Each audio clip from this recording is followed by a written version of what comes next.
ঘর সংসারের কাজগুলো সামলাতে সামলাতে আমরা প্রত্যেকেই শিখে যাই কখন কতটা করার প্রয়োজন রয়েছে আর কোন কাজটা আগে থেকে করে রাখলে সুবিধে হয়। পরের দিন সকালে ইডলি বানাবো, তার জন্য ব্যাটারটা বানিয়ে রেখে দিলাম। আর ইডলির চাল ডালটা কিন্তু দুপুরবেলা ভিজিয়ে রেখেছিলাম, রাতের বেলা ব্যাটারটা বানিয়ে রেখে দিলাম। আর এখানে দেখো ইডলির সাথে সাম্বার বানাবো, তার জন্য কিছুটা কড়াইও ভিজিয়ে দেবো। 4 রকমের কড়াই ভিজিয়ে দেবো, কড়াই দিয়ে সাম্বার হবে, তার সাথে সবজিও দেবো। আগে থাকতে একটু জোগাড় করে রাখলে কি হয়, পরের দিন সকালে রান্নাটা না ঘুম থেকে উঠে খুব ইজিলি হয়ে যায়। আর যদি সকালবেলা উঠে সব কিছু জোগাড় করতে যাওয়া হয় তাহলে কিন্তু তখন মাথাটাই কাজ করে না, আর কি করব এটা ভাবতে ভাবতে কিন্তু অনেকটা সময় চলে যায়। সেই জন্য আগের দিন রাতের বেলায় কিছুটা কাজ গুছিয়ে রেখে দিতে হয়, আর সেটাই করে রেখে দিলাম। চলে এলাম পরের দিন সকালবেলা। গুড মর্নিং বন্ধুরা, কেমন আছো সবাই? আশা করি আমার পরিবারের সমস্ত বন্ধুরা খুব ভালো আছে আর সুস্থ আছে। চলে এলাম একটা নতুন ভিডিওর সাথে। এখানে দেখেছো সাম্বারের জন্য ডাল ভিজিয়ে দিয়েছি আর কড়াইও সেদ্ধ করে নিয়েছি, আর এখন বাজে সকাল 6:30। এখন থেকে ব্লগটা শুরু করলাম। আজকে যে বিষয় নিয়ে কথা বলবো, মহিলারা অন্যের নজরে নিজের আত্মসম্মান বাড়াবে কী করে। আমরা প্রত্যেকেই চাই অন্যের কাছ থেকে সম্মান পেতে। সাধারণত যারা গৃহবধূ শুধুমাত্র ঘরের মধ্যেই বন্দি থেকে ঘরের কাজকর্মগুলো সামলাতে থাকি আর গৃহটাকে নিয়েই ব্যস্ত থাকি বেশিরভাগ ক্ষেত্রে, ঘরের সাথে সাথে বাইরেও কিছুটা সামলাতে হয়, তবুও তারা নিজেদেরকে অনেক ক্ষেত্রেই তুচ্ছ মনে করে থাকি, যেহেতু নিজেদের কোনো এক্সট্রা নিজস্ব রোজগার থাকে না সেই জন্যই হয়তো, অথবা অনেক কিছু নলেজটাও থাকে না।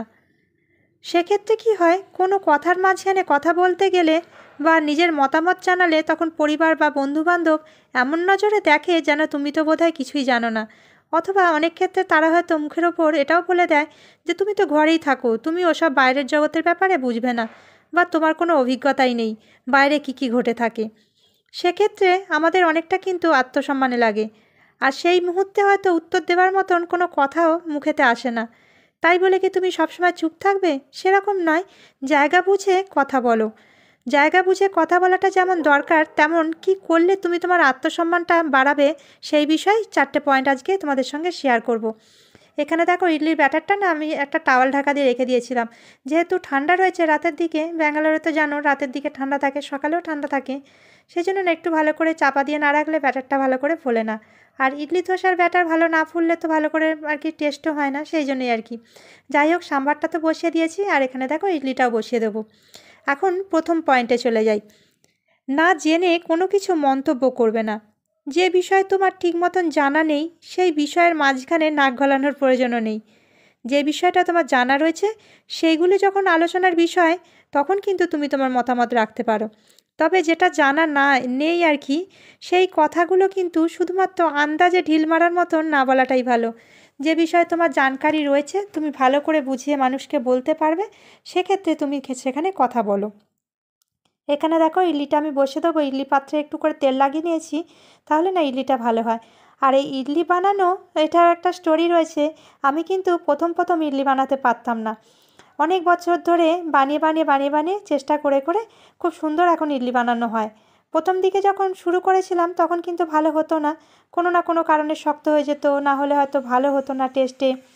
যাই হোক, যে কোনো জিনিসই করতে করতে কিন্তু আমরা অভ্যস্ত হই, একেবারেই কোনো কিছু আমরা কোনোটা শিখে যায় না, তাই না? যে কোনো কাজই করতে করতে অভ্যস্ত হতে হয়। এখন বলবো 2 নাম্বার পয়েন্ট, নিজের ইমোশনালকে কন্ট্রোল করতে শেখো।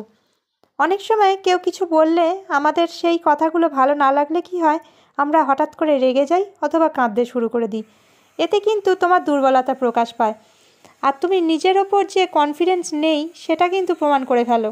তাই কারোর কথা যদি ভালো না লাগে, কেউ হয়তো কিছু বলে দিল, সেক্ষেত্রে ভালো না লাগলেও তুমি কিন্তু তোমার ইমোশনালটাকে প্রকাশ করবে না, বা সবার সামনে কিন্তু কাঁদবে না, নিজেকে দুর্বল ভাববে না। এটা বলতে পারো যে আমার জানা ছিল না, তুমি বললে বলে আমি জানলাম, হয়তো আমার বিষয়টা জানা ছিল না, একটু বলতে ভুল হয়ে গেছে, আর তুমি যে জানিয়ে দিলে তার জন্য তোমাকে ধন্যবাদ। অথবা আমার একটু ভুল হয়ে গেছে বিষয়টি জানতে বা শিখতে, তবে নেক্সট টাইম কিন্তু অবশ্যই আমি শিখে নেব।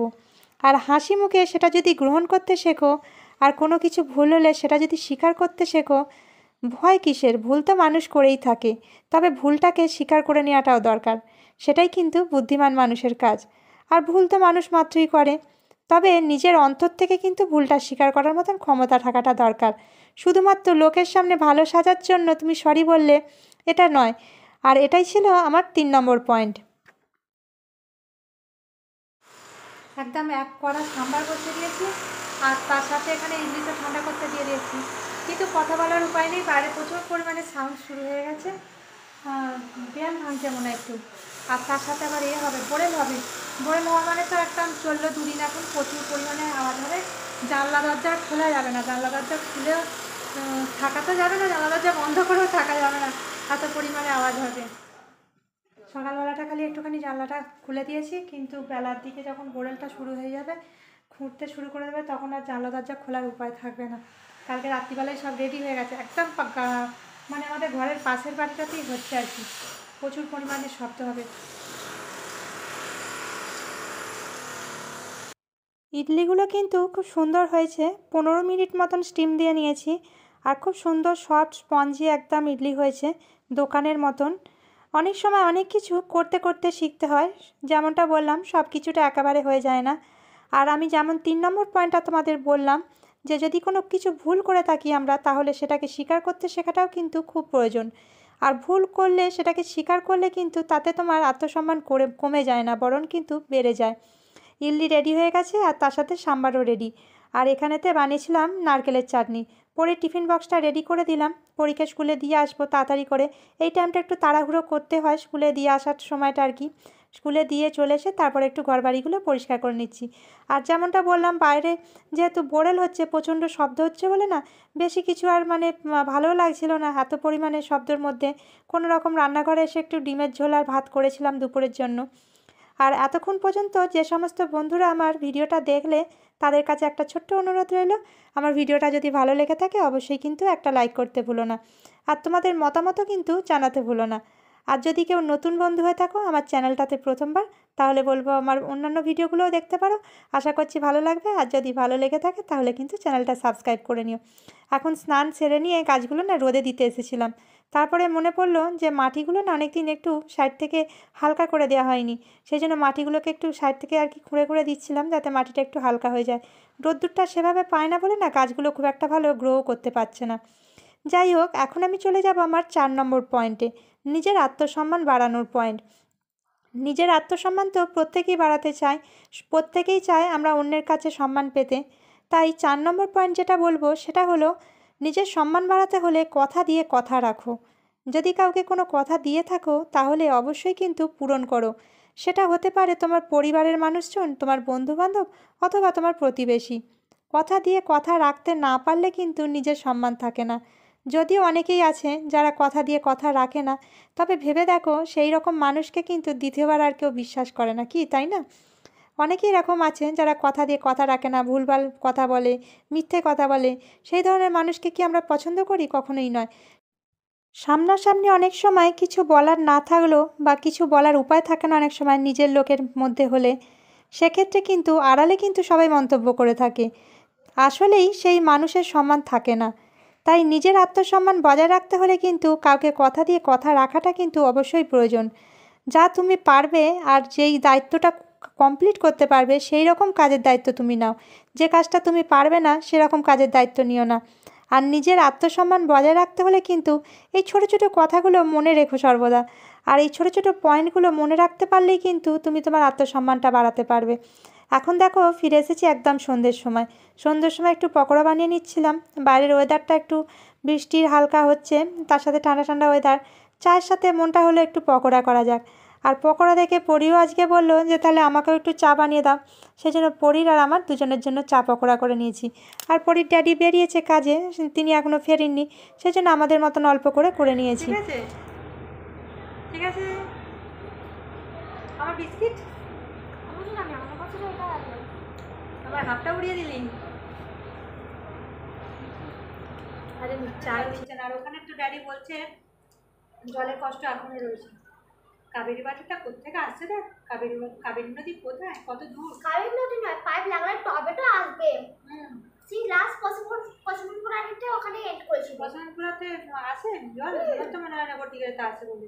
ওই বনিরা ছিল তো গটিগড়িতে আসে না, ওদের চাপ 10 করে টবে তো জানবে। ওটা তো আসতো না। আমি তোকে জিজ্ঞাসা বলছিল। কে বলছিল? আমার ক্লাসে নয় সেই দাদি একটা বাড়ি যায় না, ওর দাদি বাড়ি যায়। একটা বন্ধুর বাড়িতে না, হ্যাঁ, তাদের বাড়িতে আসে। ছেলেটা বলছিল, ছেলেটা তো পরে আছে, একটা ছোট বাচ্চাটা নেওয়ার রান্নাঘাট। ও আচ্ছা আচ্ছা আচ্ছা, ওই দাদা তাদের বাড়িতে। হ্যাঁ। আচ্ছা, তুই জিজ্ঞাসা করেছিলিস? আচ্ছা আচ্ছা। আর আজকে স্কুলের প্রোগ্রাম কি আছে? এটা হোমওয়ার্ক কি আছে, আমার কি মজা লাগছে। আজকে দেখ, নতুনত্ব কিছু দিয়েছে নাকি? চা পকোড়া খেতে খেতে আর পরীর সাথে গল্প করতে করতে আজকের ভিডিওটা তবে এখানেই শেষ করলাম বন্ধুরা। ছেড়ে যাবার আগে কিন্তু তোমাদের মতামত জানাতে ভুলো না। তোমাদের সুন্দর সুন্দর কমেন্টগুলো পেলে কিন্তু নিজেকে অনেকটা মোটিভেট করতে পারি, আর নেক্সট পরবর্তী ভিডিওর জন্য নিজেকে আবারও তৈরি করতে পারি। নিজের মনটাকে ভালো রাখাটা কিন্তু খুবই প্রয়োজন। সবাই ভালো থেকো, সাবধানে থেকো, সুস্থ থেকো।